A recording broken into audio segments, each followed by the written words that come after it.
سلام تعنا هبلي زخبركم تخاتلتي تلفزيون تግራይ نعلة غدام قطري ساعة 6 فرغان زحزنايم علتاو زيناتات حزنا قريبنا لنا زينات الساعات بمراح انا تخل تخفله بملكت ቋንቋ ሰለሞን ኃይሉ ምስ መላእ ሶሚያ ስቱዲዮ ቴሌቪዥን ትግራይ ሓቢርናኩም ኣለና ክሳብ መወዳእታ ምሳናት ጸኒሕኩም ክትከታተሉ ድማ ብኽብሪ ዓዲመን ኣብ ፈላማይ ዜና ከስክረኩም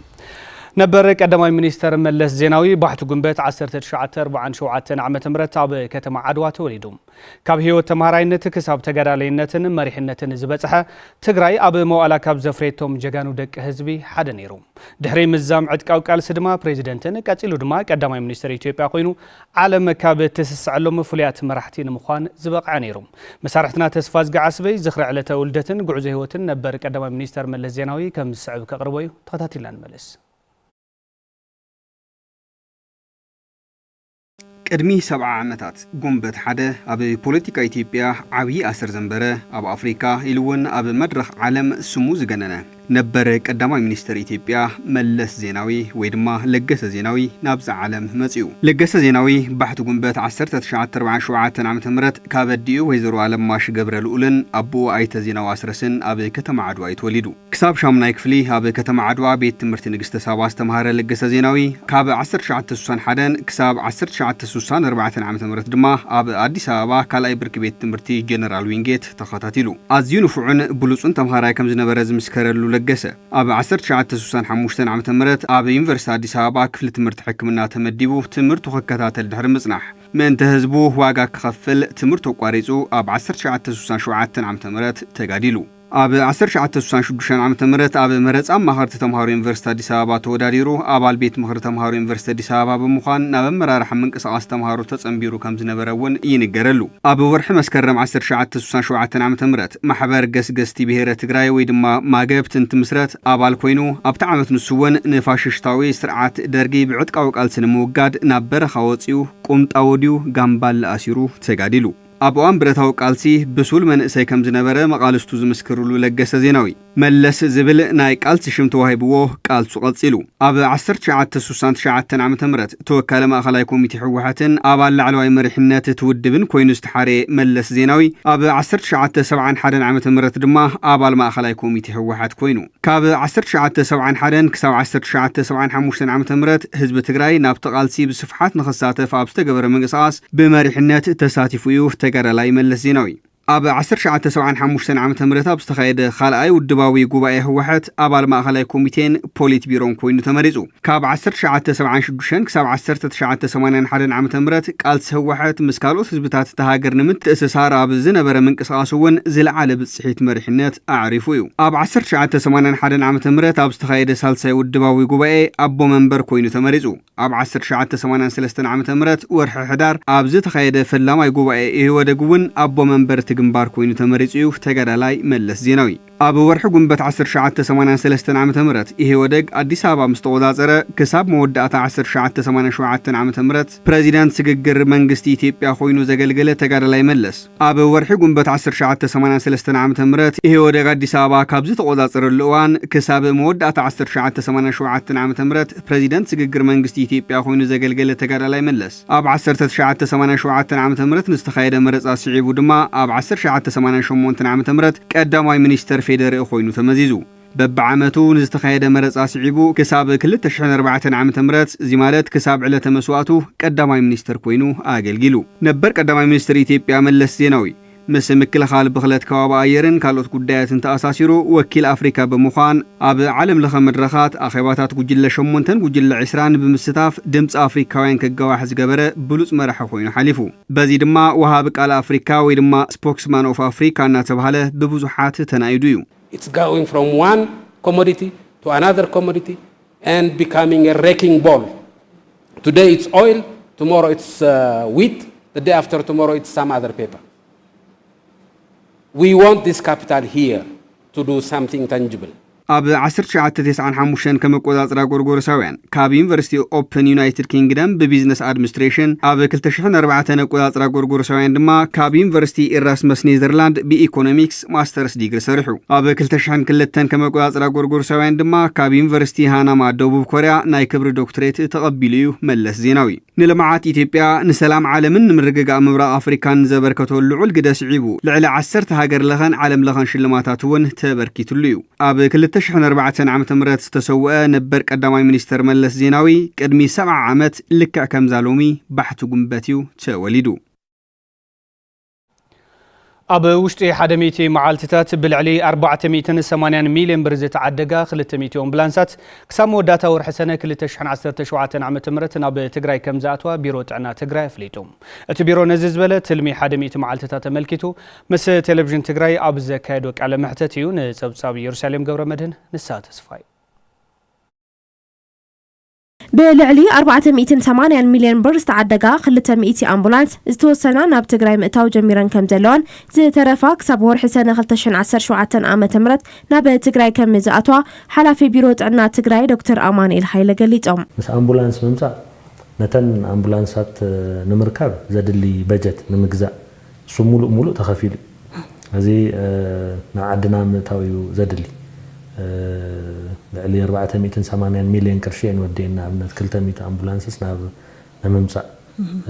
جبوتي زنابرا كنت اللموت لنا جبوتي زنابرا نيران أديس أبا زنابرا نيران حزخل لنا أديس أبا بس حين الله أفتقرايز تقبلنا هنا اللوا 220 حدا أمبولانس تحنت حدا غازقات أما يمن قد قرايز زلا 220 أمبولانسات أكفافيلنا هنا زي بحدا مدارك تأكل زجاجنا يعني. أب هاجر جبوتي زنبرة أب كتم أديس أبا كم إذا أتواز قالت دكتور أمان الحيلة إذن أمبولانس إذا حشا قالوا تكبا أب حسرة بجت زلوت أجمل مفتاح مس استفلالي أكلاتك سرحي لهم. حزي نحنت أمبولانس قد مخينات أب عمت كسر 1 مليون كرش بجت زمد بورداتات نيراني. حزو قاتن زلوا أنا كذا كلتميت حدشتي تنقدم لنا زنبراون هذا 8 كلتن زخنا. ካልኦት ውን ወሲኽና ንኺዶ እንተይልና ብ100 ሚልዮናት ኢና ነወግዕ ዘለና ሶ እዚ መንግስቲ ትግራይ ክገብሮን እሽተይ ክኸብዶ ይኽእል ንወረዳታት ኦፍ ኮርስ ተተበቲኑ ሕድ ወረዳ ኮንትሪቢዩት ክገብር ኣለዎን እዚ ሕዚ ክሳዕ ሰነ ንሕና ንውድኦታ እዩ ሙሉእ ስራሕ ከኣቷ ወይ ወረዳታት ባዕለን በጀት ክምድባ እዚ ተዘነውግዖ ዘለና ገንዘብ ካብ ቢሮና ኣይኮነን ክመጽእ መንግስቲ ምናልባት ዝተራረፈ ካፍቲ ዝረኸቦ እንተሃልዩ ክድጉመን ንሕና ውን ከም ሓሳብ ዘቕረብና ይውን ኣሎ توسناون زررب غيرنا لينا نس كان مسو زامسلونا امنت ناي سيمنتو فابريكا يو بزح طمته او سلازلو بتن يحتت ناي وغات حكمنا عبي استواصو يغبري دارغابت امت زحشه زنقساس تكال سلازخونه ناي تي دي اي ناي خالي اللو بكلل زحتتو بسنك حزرت ندادي ابيت كالات عنا زفتر زلو صقم نفتح دما مس فيدرال منغستي زتا كم ددلي دكتور امانيل ابريهم نحنا انغدي ناي ادفوكيسي سرحنا يطبقنا سرحنا هنسرح نخل حدا ون ምናልባት ዶናይ ባዕልኩም ኩዒትኩም ታንከር ቀቢርኩም ገለ ዶኸተም ጽትخلو ያው እንተ ዘይከውን መረጽ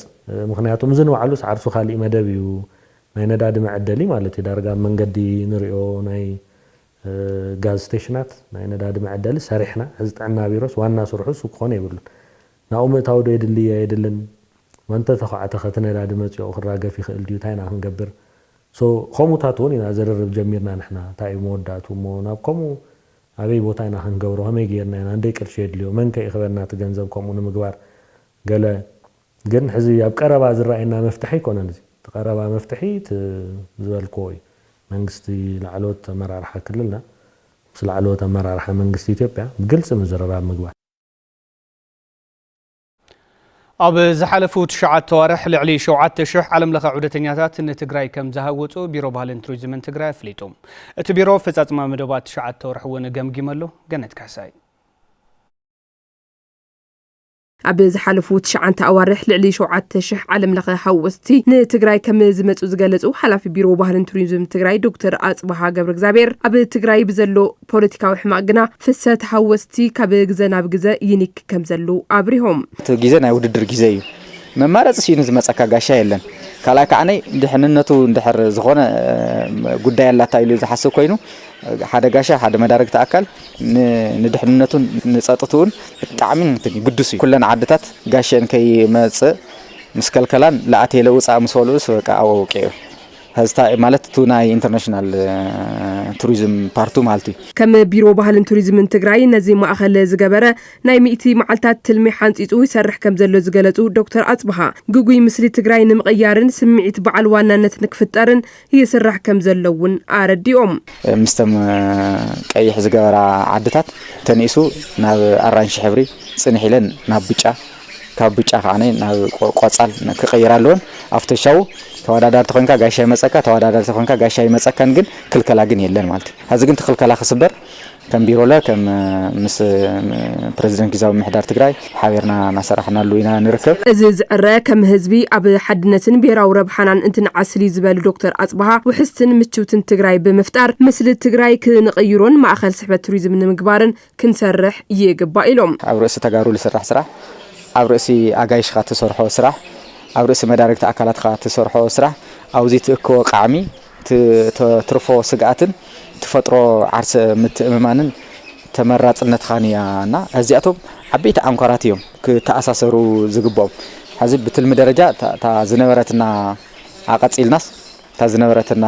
ኣቐጺልናስ ወሰኽ ቁጽሪ ክህሉ ቱሪዝም ንምንቅቃሕ ማሕበር ቁጠባዊ ተረባሕነት ህዝቢ ትግራይ ከረጋግጽ ይግባእ ዝበሉ እቶም ሓላፊ ቢሮ ኣብ ጽገናን ክንክንን ሓድግታት ኢንዱስትሪ ባህሊ ኣብ ምንቅቃሕ ኢንቨስትመንት ትግራይን ኣከባብራ በዓላትን ብትኹረት ከም ዝስራሕ ድማ አረዲኦም ብሄራዊ ረብሓታት ትግራይ ኣብ ውሽጢ ኣብ መንጎ ተጋሩ ኢንተርቴይን ክግበሩን ንኻልኦት እውን መስሓቢ መንገዲ ንክኾነን ኢና ንሰርሕ ዘለና ከቢድ እዮ ገዛዩ ቢሮ ባህልን ቱሪዝምን ትግራይ ኣፈጻጽማ መደባት ሕሉፋት ሸዓንተ ኣዋርሕን ትልሚ ቀጸልቲ ሚእቲ መዓልታትን ኣመልኪቱ ምስ ኣመራርሓን ፈጸምትን እቲ ቢሮ ዘትዩ بتزامد زينة أب تحت وررتي حالتات وديق زلو حزب معراب تግራይ ባህልታቱን ትውፊታቱን በحالታት ትምክሕተ محرا ተበሪዞም ኣብ ምጥፋ ሓደጋ ይርከቡ ኢሎም ሓላፊ ቢሮን ባህልን ቱሪዝምን ትግራይ ዶክተር አጽብሃ ገብረእግዚአብሔር ተኸታቲለን መልስ ኣብ ምዕራብ ትግራይ እቶት ይኾንና ይሲልና መንነት ኢና ሲልና ምክንያቱ ሓደ ማሕበረሰብ መንነቱ ዓቂቡ ትውፊታቱ አልሚዑ ናብ ማሕበረሰብ ተረባሕነት ቀይሩ እዩ ማሕበራዊ ሃፍታም ቁጠባዊ ሃፍታም ፖለቲካዊ ሃፍታም ባህላዊ ሃፍታም ዲፕሎማሲያዊ ኻዓነ ቅቡል ማሕበረሰብ ዝኸውን ማለት እዩ ስለዚ ናና ኣብ ምዕራብ ትግራይ ብጣዕሚ ሰፋሕቲ ዝኾኑ መስሕብ ቦታታት ኣለውና እቶም መስሕብ ቦታታት ጥራሕ ለይኾኑስ ተፈጥራውን ሰብ ሰራሕን ሃፍትታት እውን ኣለውና ካብ ኩሉ ላዕሊ ዘገድሰና ኻነ ሰብ እዩ በዓል ዋና ናይዞም ኩሎም ነገር ሰብ እዩ بعلتهم تفترة وخونتهم سو سرح كبرتات ويتم هفتات سوي نحنا خان كم تجارو مننتنا عقينا علمينا علالينا نروح توريزم بمقيار كتجراي كبخالو سيكترات كفترخو قطباوي معباله بتوريزمون كتربح ندلي عدينا سلازي حقوم قنا زغبر متقعتي حدغنا زغبر متقعتي أو تاريخنا زغبر متقعتي أو حزبنا زغبر متقعتي كلن تدميرنا مننتين سلازي مننتنا حدغا خمز ودقينا نحسب زخونه زوات قريش توسيدنا لين وصح مسح بوتا كم زلنا قالت راح يكوننا نرينا بعوي بزي منقد نريو حدا محورسب او عدو بتعمي زتودبه صبو زخونه محوراوي متاسسار زلو انا زلاق توريزم زبال محوراوي ترجم عوي تخوينو قطواوي روح لعل تخوينو ከባቢያዊ ሓላው ጠንካራ ተኮይኑ ማለት ተፈጥሮ ከይብረስካ ተኮይኑ ባህላዊ ትርጉሙ ኻነ ንሓደ ማሕበረሰብ ፍልፍል ኩርዓቱ መግለጽ መንነቱ ተኮይኑ እዩ ስለዚ ብዚ እንድሕር ዓቂናየንና ምዕራብ ትግራይና ትኹረትና ተምጺናዮ ከዚ ማሕበራዊ ርክብ ማሕበረሰብና ተበቲኑ ገሊኡ ሱዳን ገሊኡ ኣብ ትምርቲታት ገሊኡ ኣብ ጤና ጣብያታት ገሊኡ ኻነ ካውዚ ወፂኡ በብመዓልቲ ልወፅ ሬሳና መሐከም ሲኢኑ ዝሳቀ ህዝቢ ብጣዕሚ ብርክት ዘለ ቁጽሪ ዘለዎም ብዓይነቶም ፍልያት ዝኾኑ ሓርማዛትና ካልኦት ናይ ተፈጥራዊ ሃፍቲ ኣለና እሳቶም ኣብቲ ኩናት ግዜ ህዝለ ኣብናትና ቁጽጥር ውሽጢ ስለ ዘይኾኑ ሳቶም ላዕዊ ብርሰት ወጽሕዎም እዩ እሱ ጥራሕ ለይኾነ ተፈጥራዊ ሃፍቲ ላይ ይበርስ እዩ ዘሎ ሓለዋት እዚ ሃልይዎ ኩሉ ሻዕ በራሲ ንሕጉም ብርዳፍቲ ኩናት ግዜ ከመይ ዝኾኑ ንዓሲምባ ንደሳ ከመይ ዝኾኑ ስለራናየና ናብ ምዕራብ ትግራይ ካልኣይ ተፍትኻወለሎ ማሕበረሰብ ብቋንቋ ከይመሃር ብባህሉ ከይኾርዕ ማሕበራዊ ርክብ ጠንካራ ከይኸውን ቁጠባዊ ዓቕሙ ከይዕቢ ከም ማሕበረሰብ ቀጻሊ ህይወቱ ድልዱል ንኸይኸውን ኮይኑ ኢና ስለዚ ናብ ምዕራብ ትግራይ ጉዳይ ናይ ሓደ ዘዋ ምስኣን ጉዳይ ስለዘይኾነ ህዝቢ ገሊኡ ከዓ ኣብ ትሕቲ ካሊ ጸላኢ ኣብ ዘመሓድሮ ውሽጢ እውን ስለዘሎ ስለዚህ ኣብ ቋንቋ ኣብ ባህሉ ለዓዊ ጸቅጢ ኣሎ ጭቆና ኣሎ ቱ ካብኡ ዝወፀ ኣካል ተቃልሲ ክኸውን ኣብ ይጸላእ ኮይነ ዝኩሎ መከራይ ርኢ ዝበለ ማሕበረሰብ ከዓ ኣይመለስናየን ስለዚ ማሕበራዊ ሓላፍነት ኣይተዋጻናን ከይዱ ታይ ይኮን ዘሎ መንነት ይው ሓደጋ ወዲቆ ዘሎ ቶም ክብርታት ይው ሓደጋ ወዲቆም ዘሎ ባህሊ ይው ሓደጋ ወዲቆ ዘሎ ዕቤት ቋንቋ ይው ሓደጋ ወዲቆ ዘሎ ብዓዊ ከዓ እንተው ዝነበረ ሃፍቲ ናብ ልምዓት ቱሪዝም ተለዊጡ ስራሕ ዕድል ከይፍጠር ናይ ትግራይ ናይ ካብ ቱሪዝም ትረኽቦ ረብሓ ከይሰፍሕ እዩ ገይርዎ ዘለና ሕቶ ተጋሩ ስለ ዝኾነ ንሕና እውን ብጽሒትና ተዋጺና ኣፍቶም እዚኦም ሓደጋ ዝወጽሖም ጉዳያት መፍትሒ ዝኾኑ ነገራት ኢድና ሓዊስና ንሕግዝ ቢሮ ንኽንኸውን ندلي إذا تزيجرنا جن قالسنا قدلو تعرنا ون مول النت زي ولو كم زخنا يسمعنا ما سمويات عنا حفش هوسبيتال عدقرات بسنكي تدراربتي تسقمات هوتهم أب حدقاتيو كم زلو قليتهم توم سمويات عنا نزيز بلو أب زبطحهم زلو تسقم ملكيتهم أب زكايد وسلماو سلفيو مكاس تفرت خطاتيلو قبر مسكال كيروس كم سعب كاروي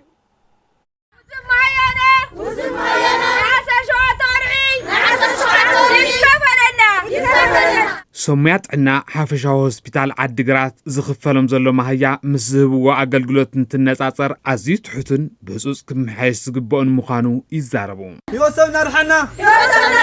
يوتنا عنسن يبلن يوسفنا رحنا يوتنا عنسن يبلن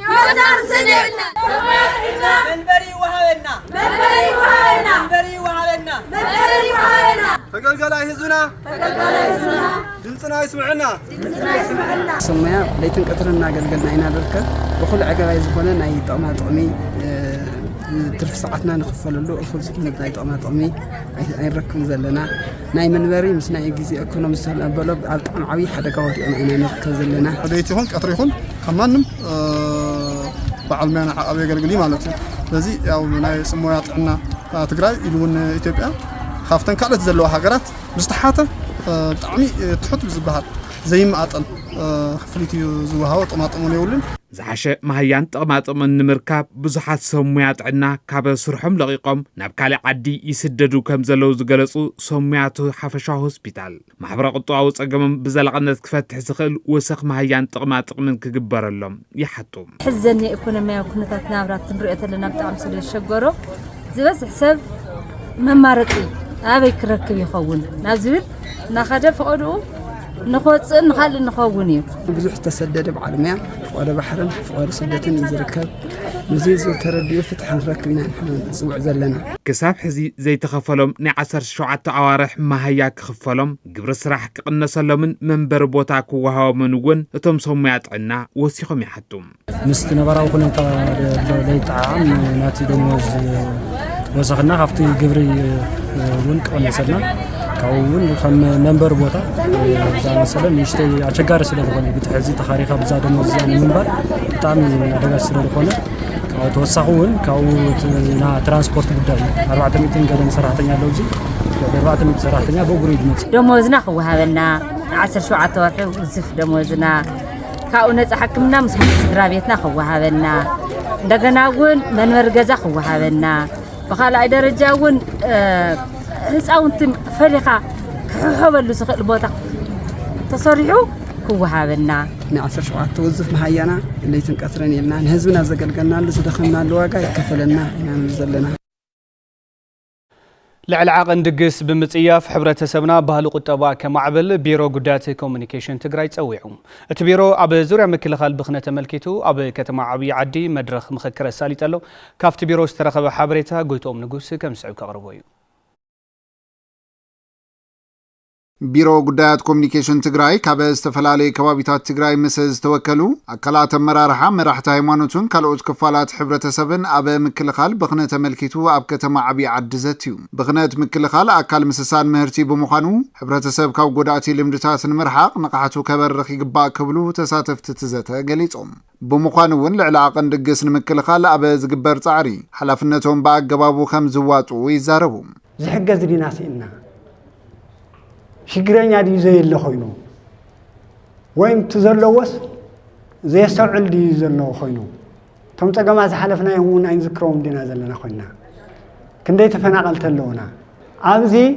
حجزت كنكون يزقبع منجست فون بعوي حيزو كمون تسمى هيمانة مراحتي عبيت عدي كافتفر عليه محبرسب زيهم تواغيرهم نفتح حجز بهذا اللون خوينو بوبيلو ندحر وريدو استخاخل كوني يا تحساس واشجري نتحبرسب بمهر على بالكاجن راح هيمانة ناون عبي يقدر سلزلهم نحناون ناتاتهم تسمعنا تمرحي هزوناتهم تسمعي جن كبخنت قنسي امنتي زلن مكتل حلافي بيرو قدايات كوميونيكيشن تግራይ دكتور قبرو كحساي ሕብረተሰብ ልዕሊ ዓቐን ድግስ ብምጥያፍ ባህሊ ቁጠባ ከማዕብል ኩሉ ብትሒቱ ክፍጸም ይግባእ ይብሉም 1 ሚልዮን ህዝቢ ኣብ ማይዳ ሰጥሒኻ ለየድሊ ወፃእታት ልነውፅሉ መሰከፊ ነገራት ልንገብረሉ ርዱእና እዮም ንብሎም ሰባት እኳ ልክረዱና ለጸግመሉ ኩነታት ይነና ዘይል ንእርመሉ ብዙሓት በዓል ድርሻ ኣካላት ነናውዚ ለይምቁጣብ ዓብይ ክሳራ ምዃኑ ፈሊጥና እዚ ኩሉንና ዓልና በዓል ድርሻ ኣካላት ናብ ዓልና ብጽሒት እንዋጸሉ ግዜ ክኾነልና እዩ ብተወሳኺ ድማ ምክልኻል ብኽነ ዘተኮረ ሕገ ደንቢ ብምውፃእ ክስርሐሉ ከም ዝግባእ ኣብቲ መድረኽ ተሓቢሩ ቢሮ ኢንዱስትሪ ኣብ ገጠር ንዝነብር ማሕበረሰብ ተጠቃሚ ንምግባር ኣብ 56 ገጠር ወረዳታት ትግራይ ኢንዱስትሪ የተኣታተሉ ኺሉ ተስፋ ዝገዓስበ ተወሳኺ ቢሮ ኢንዱስትሪ ትግራይ ኣብ ገጠር ከባቢታት ዝርከብ ማሕበረሰብ ተጠቃሚ ንምግባር ኣብ ገጠራት ትግራይ ኢንዱስትሪታት ናይ ምስፍሕፋሕ ስራሕቲ ከም ዝጀመረ ምክትል ሓላፊ እቲ ቢሮ ሃይተ መሓሪ ገብረ ሚካኤል ሓቢሮም ኢንዱስትሪታትና እንተሪእናየን ኣብ ከተማታት እየን እከባ ዘለዋ ስለዚ ናይ ገጠር ኢንዱስትሪታትና ብዙሕ ኢንዱስትሪ ዝኸውን ጥራሓ ከዓ ኣብ ገጠር ኢና ንረኽቦ ስለዚ እቲ ናይ ገጠር ኢንዱስትሪላይዜሽን ዝበሃል ብጣዕሚ ድኹም ማለት እዩ ከም ክልል ክንወስድ ከለና ወላ ከም ሃገር ተገምገመ ማለት እዩ ስለዚ ሕዚ ገጠር ኢንዱስትሪላይዜሽን ዝብል ሓደ ፕሮጀክት ኣታቲና ምንቅስቃስ ጀሚርና ኣለና ብክልል ደረጃ ብሃገር ደረጃ እውን ማለት እዩ ገጠር ኢንዱስትሪላይዜሽን ምትእትታው ኣብ ምንካይ ፍልሰት መናእሰይ ምትእስሳር ሕርሻን ኢንዱስትሪን ካልኦትን ረብሓታት ዝህብ ምዃኑ እውን ኣይተመሓሪ የብርሁ ፍልሰት መናእሰይ ካብ ገጠር ናብ ከተማ ዝግበር ንምቕናስ ዝሓሰበ ናይ ገጠር ኢንዱስትሪላይዜሽን ምትእትታው ጀሚርና ኢና تخليت إيكونومي ناي كتماتاتن ناي قطرن كع بالانس خحزالو مالتيو تخليت عزعبي حرشان اندسترينون كتأساسر يزقبر أجرو اندستري زبحال ناي مسفح حزي ناي قطر مسرة لمعات نقول إنها تقدر في أمزخر زلو لمن تايمكم مزخون زلو ثم برهتن ثم قدتاتن زبزح نافتهم كتماتاتن نادها بس لزخيري تي اندستري ناب قطر نأتنا يندحر كينا خينا جن تي ناي مسرة لمعات ناب قطرات مسفح فحون وسنا يترى له مالتي تلموسينا ناب سرح أتينا لنا مالتي 53 قطر ورداتات تግራይ كمون أب ممحدار ورداتات ندبات أحما رامع دربعة عدد عرون قطر إندسترياليزيشن مسفحفح تلمت تحيزو من قصاص كمز تجمرون أب مبرقاوي سودان كتما بورت سودان شاد شاي تختاتالي معالتي مدكعتي سبع البو نفرتي كمز تفتصم تقليزوم سمزي سودان نتفتصم بزملكت كساب حزي مجلس زهابون تخونو أب جزياو ترأس كتما منجست سودان زخونت بورت سودان زركب سيفلاون وتادراون بوتاتات علامة زجبر الدبداب سبع البو نفرتي كمز تفتصم يجلس لهم كاب ميازيا خلتشان 23 كوزاتر أوروبا جميرو أب مونغو سراوت مكل خال سودان عطقات واب تزوت لقف ككيد وتصنحو كينات حد أب عالمنا زخف سبعو كلولا كم زسعبة صبصاب ودوب حبرات هاجرات ملاخت قبل مسارحتنا وانت بزنه صبصيبو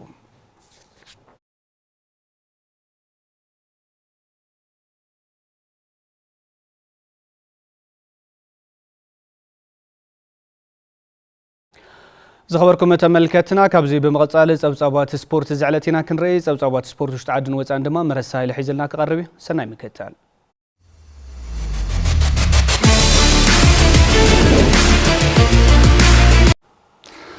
يمسجن أتاخلتي سلام زخوركم تملكتنا نسعى السلالة وزيناتات سبورت حيز قريبا لكو مثل زيناتات سبورت الساعة دما مرسايلم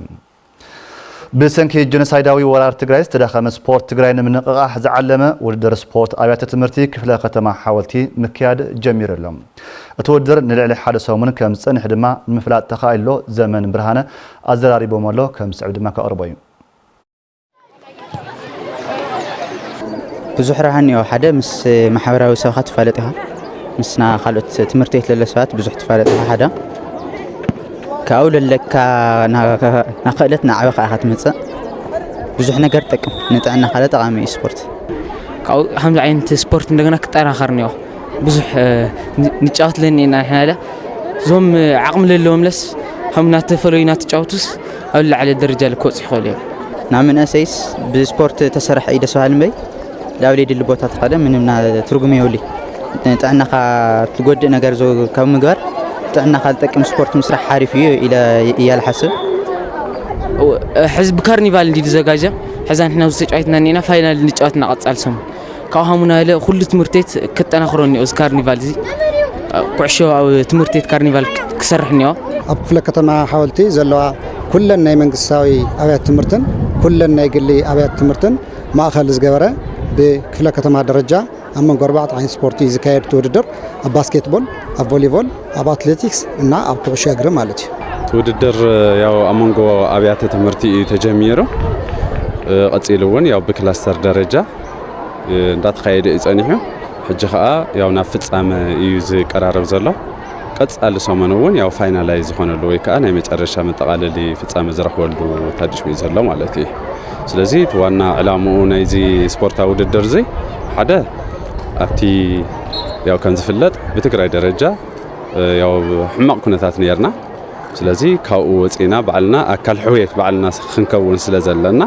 ኣብ ተጻበ ጊዜውን ኮይኑ ያው እቲ ናይ ተወዳዳራይነት መንፈስ ቲ ዘሎ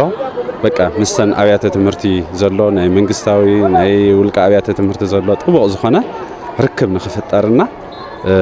እቲ ናይ ተወዳዳራይነት መንፈስ ናብ ዝለዓለ ደረጃ ንምስገጋሪ ማለት እዩ ዝናዮም ዜናታት ስፖርት ቴሌቪዥን ትግራይ ነዚኦም መሰነሮም ሰላም